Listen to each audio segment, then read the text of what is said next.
Salam budaya, sedulurku sekalian. Kembali kita lanjutkan penelusuran kita tentang Kabupaten Purworejo.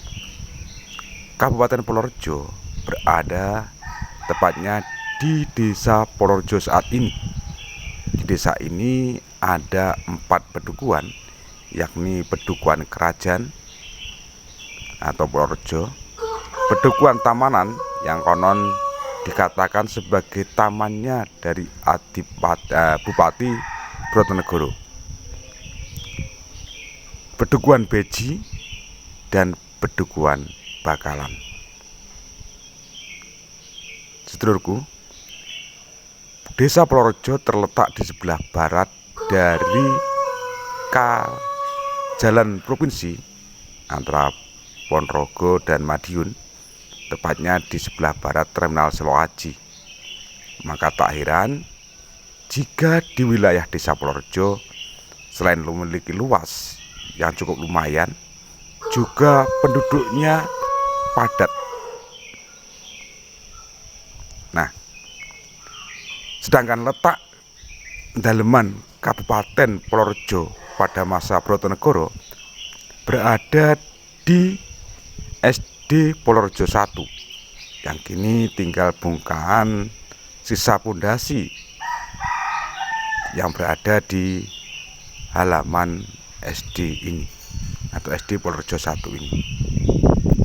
Sedulur sekalian, sebelum Anda menyimak lebih lanjut kisah dari Kabupaten Purworejo dan Bupati Brotonegoro, saya ingatkan bagi panjenengan yang baru menemukan channel ini, saya mohon dukungan dengan menekan tombol subscribe, juga memberikan komentar. Jangan lupa like, dan bagi panjenengan semua, kalau Anda anggap video ini bermanfaat, silahkan share kepada kawan sahabat batik panjenengan. Monggo kita simak kembali penelusuran tentang Brotonegoro atau sosok kepahlawanan Brotonegoro Bupati Purworejo.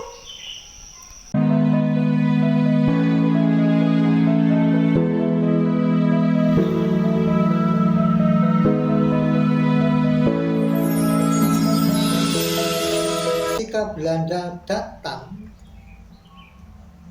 Bupati Purworejo bersama prajurit yang tugasnya memukul Kiai Demung itu Bupati Purworejo sudah diaba-aba oleh penabuh gamelan dengan mengungkung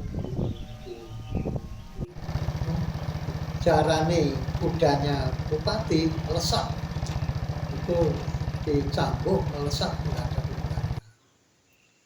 Dengan gagahnya menghunus kerisnya itu, Bupati Purworejo cepat-cepat menghadapi Belanda, memberikan komando kepada para prajurit.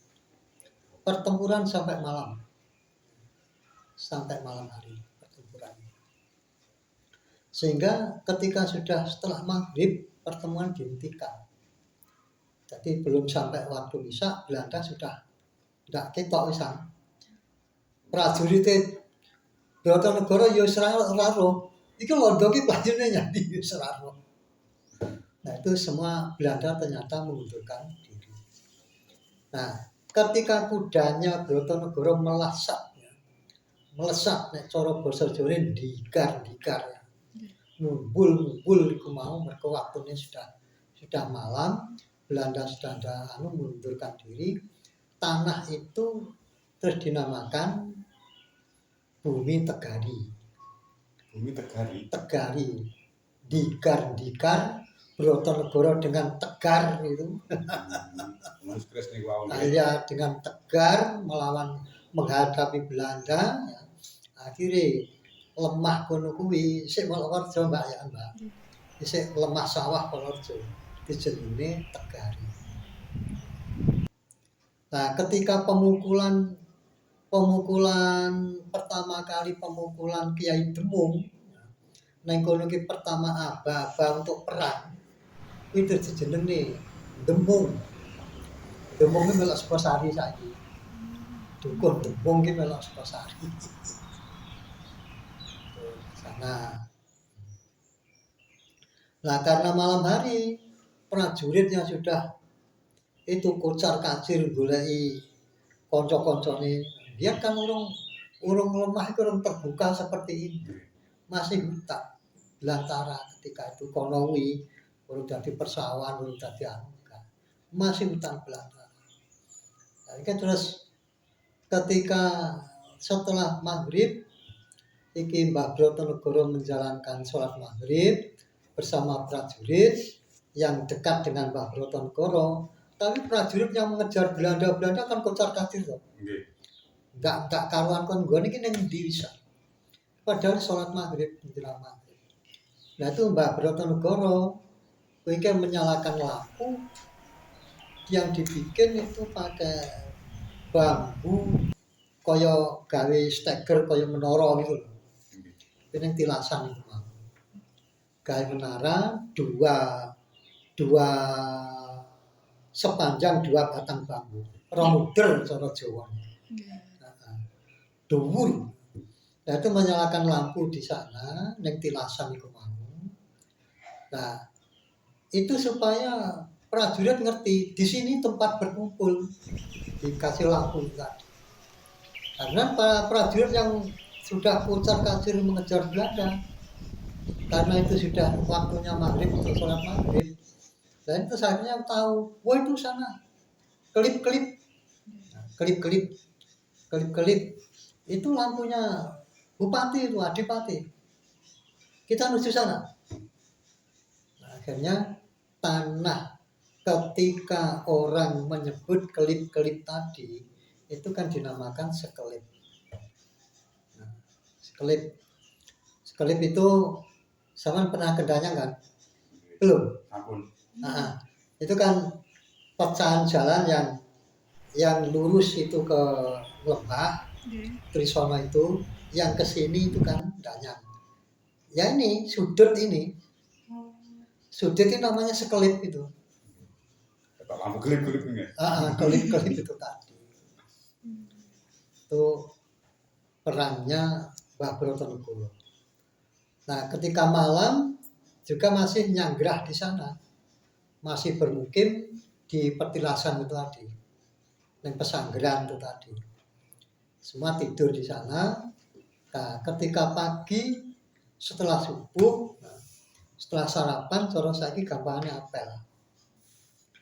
Prajurit dikumpulkan, kemudian disuruh berpencar apakah Belanda masih ada tersisa di wilayah kita apa tidak. Akhirnya banyak yang melaporkan sudah tidak ada. Sampun telas, untuk pun betul nanti. Sampun telas. Nah akhirnya Mbah Brotonegoro naik ke menara bambu tadi. Naik lagi ke atas. Cara menorone rong der priki, carane wis sak ndure wit-witan. Bisa melihat, loh itu hijau-hijau, itu kan masih Belanda. Ayo di papak. Gapane cara saya. Mari kita jemput Belanda, itu hijau-hijau itu Belanda. Arah ora saka Danyang, tapi arahnya saka lor. Ngijo. Ngijo itu sekarang masuk desa Lembah. Namanya Dukuh Ngijo. Nah, ketika prajurit ditanya, isik ora, sampun telas. Sampun telas. Nah, bupati mengatakan isih. Londo ki isih. Nah, ketika muni di situ itu Belanda sudah sampai setelah Ngijo. Nah, oleh karena ketika ini berdebat antara habis dan masih, akhirnya nek basa Jawa telas kira habis. Isih itu masih. Nah, akhirnya Dukuh itu dinamakan Telasih. Telasih itu masuk desa Lembah juga. Tapi wis perbatasan karo Polojo. Telas, isih.